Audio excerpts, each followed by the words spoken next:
mi ngi noonu dañuy dugg immobilier laata waa ministère de la santé daal di dikk ñu dalal monsieur Thiam c'est tout de suite.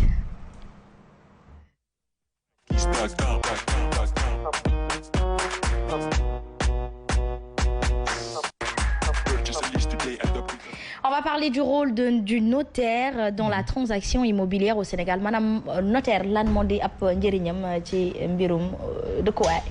waaw Asma déjà sujet bu am solo lañ jël nii parce que aussi baax na ñu xamale askan wi.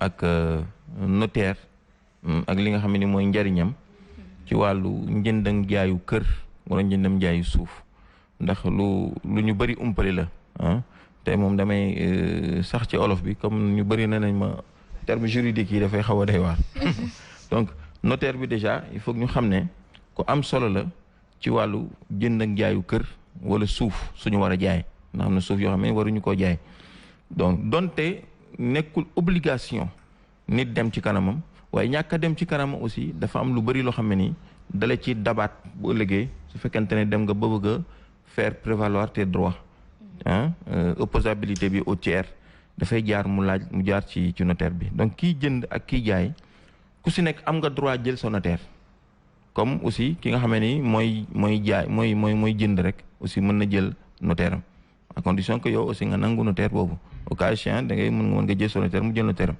waaw notaire boobu aussi il faut ñu xam ne officier ministériel la nguur gi lay liggéeyal donte dafay exercer profession libérale ci nguur gi mën nañ jàpp ne ndawul buur la donc ku waat la aussi koo xam ne aussi jàpp nañ ne mooy l'interlocuteur unique mooy ki nga xam ne ci wàllu jënd ak njaay kër ak leneen mën di doon ci wàllu domaine immobilier moom la ñu war a waxal ndax mooy interlocuteur bi nga xam ne état moom la reconnaître voilà donc day baax aussi kooku képp koo xam ne da ngaa bëgg sa njaay ñu garantir ko jaay wala jënd bi ngay jënd mu am garantie nga jaarale ko ci moom ndax dafa am sew-sew yu bëri yu nekk ci mbirum jënd ak jaay nit di nga jënd dara ci nit fekk banque tegoon na ci loxo nit di nga jënd dara ci moom fekk mayoon na ko soxnaam wala doomam joo xam ne ni daf koo jël ci daf ko am ci yoon wala ñàkk ko am ci yoon wala ñu demee noonu ba jour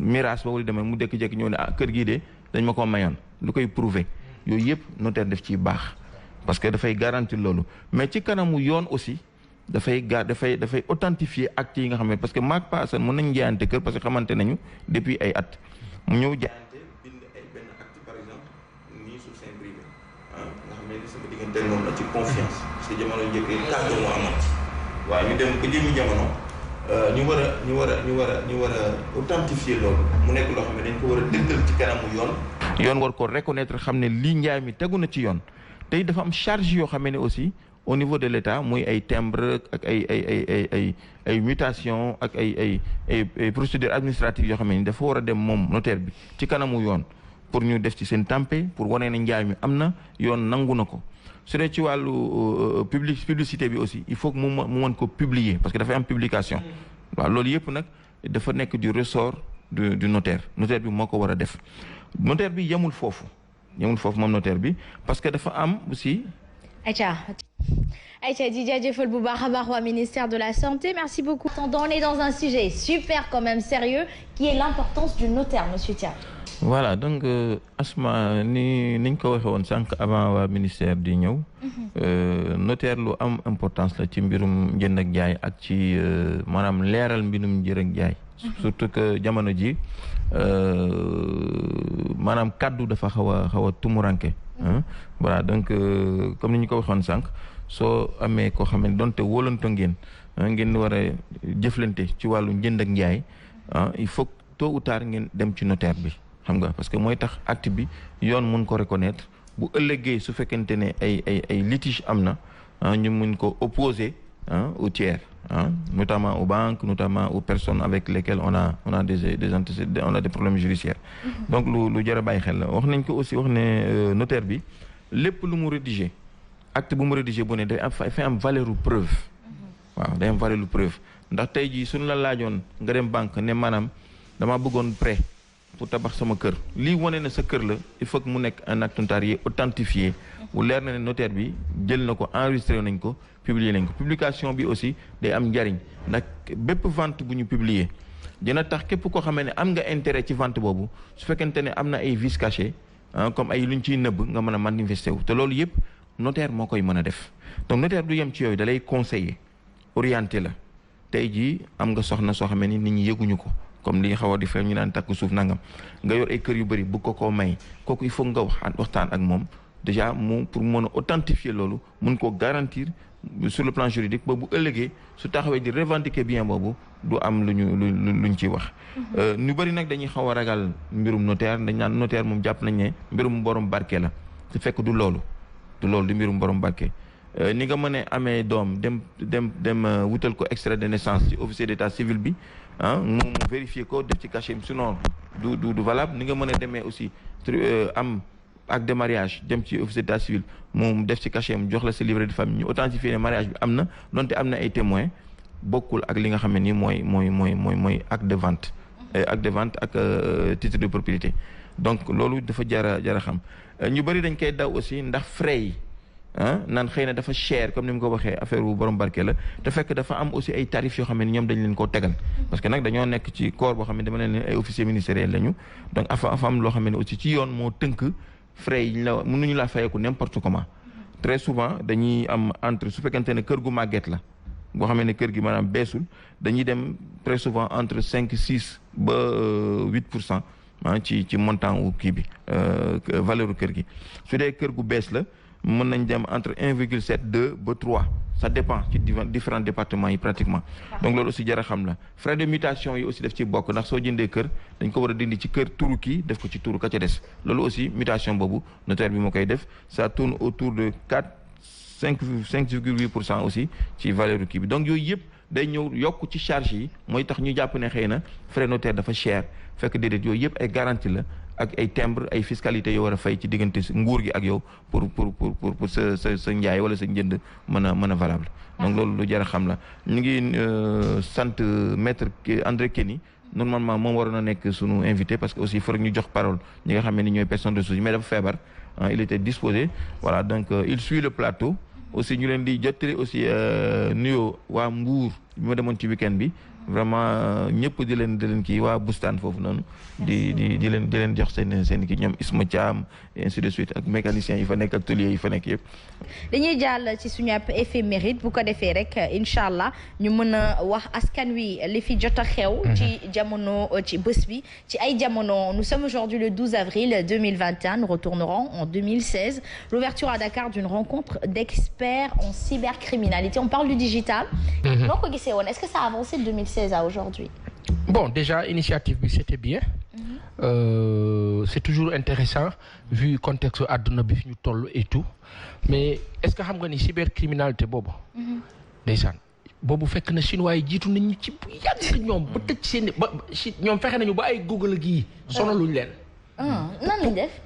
mais dañoo maanaam def de sorte que Google ni muy fonctionner ci àdduna bi biir Chine du fonctionner noonu day fonctionner normal mais maanaam ñoom dañ ci am ay restrictions am noo xam ni kenn du leen influencer négativement ñoom dañuy seppi chinois yi on dit léegi nag occidentaux yi bu ñuy wax ci chinois yi dañ naan ñoom ay dictateurs lañu ñoom noonu la ñuy waxee ci ñoom mais fii ci Sénégal l'histoire de cybercriminalité c'est venu en cours et en course et malheureusement benn cet rek moo si nekk mooy que nous en parlons ñu ngi ci agité wu di ci yëngatu mais nous ne contrôlons pas cela justement et puis c'est pas facile là aussi à contrôler parce que par exemple bul fàtte ne ñun on est une jeune nation te internet bi muy ñëw fii pratiquement notamment Facebook c'est pratiquement 2000-2003 mais au-delà sax du contenu bi nga xam ne ni peut-être orientation sociale bi lay xaw a détourné il y a aussi la lutte contre le terrorisme am na ay systèmes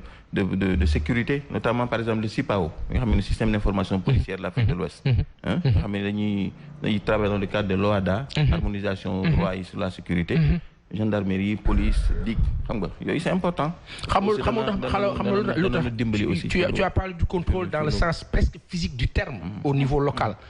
mais le contrôle c'est-à-dire notre téléphonie. notre réseau internet. ñun on ne fait que subir. c'est-à-dire que ñun d'accord dañ ci yëngatu on a tel des techniciens pratiques et tout. mais que détenir affaire bi. mooy France Télécom. et quand France Télécom gère ça même boo bëggee gérer sa cybercriminalité à un certain niveau ñoom bu ñu bëggee def dara loo xam ni seen intérêt la te du sa intérêt dëkk te ñu bëgg ko fa jàllale dañu ko fay jàllale tudd si mën dara moo tax ñu war a formé wu nag ñu mel ni ñoom sëñ Xadim Bamba am na benn Xadim Bamba bu invité woon la expert en cybercriminalité genre yooyu ñu formé wu qu'on se mette à niveau. Aïcha 12 avril la ñuy desandi ba tey 2017 visite officielle au Sénégal du président portugais Marcelo Nuno Duarte Rebelo de Sousa. Cette visite est faite après celle qu'avait justement effectuée ou illustré la volonté de renforcement des relations politiques et de la coopération économique dans tous les domaines entre les deux pays. Président Macky Sall ci la dalaloon ki nga xamante ni moom moo nekkoon président Portugal ñu gis ne ni fan yi ci ginnaaw tamit dalal na ki nga xamante ni moom mooy premier ministre Espagne yàgg na dalal ñi nga xamante ni ñoom ñoo nekk tugal ci lëkkaloo bi pourquoi la France domine toujours. Bonne question tu sais les lusophones portugais yooyu. ñoom dañu am bu ñu delloo ci histoire tuuti les colons ñoom ñëpp ni seen style bi ñu amoon au temps. même style bi la ñuy fonctionner si seen gène la. ci seen nature la ku ci nekk.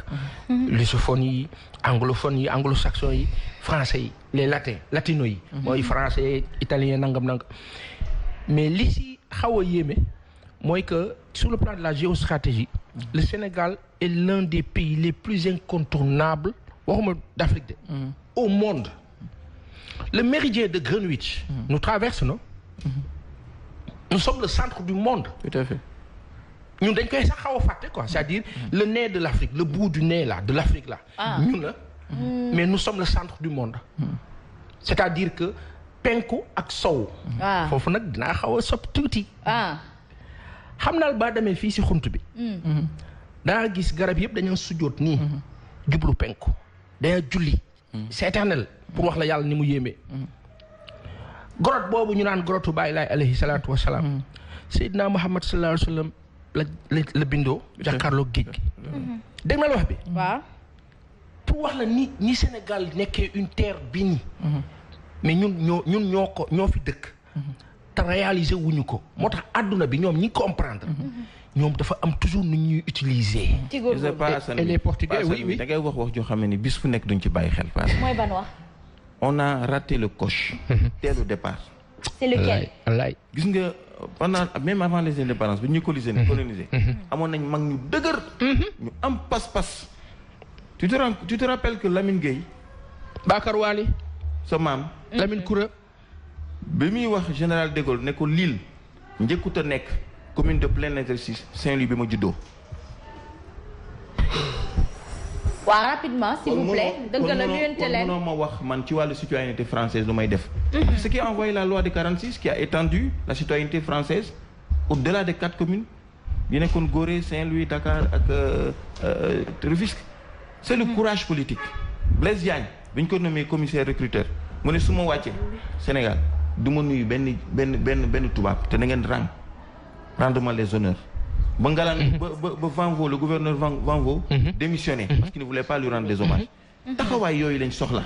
xam na te yooyu dañ ko war a jàngale. xam nga jàngal ko sunu nos hommes politiques ils le savent mais ils ont aliéné leur dignité seen dignité lañ jaay. pour dëggal li ngay wax Mamadou Dia et cetera. pour dëggal li ngay wax ñu tënki ko foofu xasma. waaw.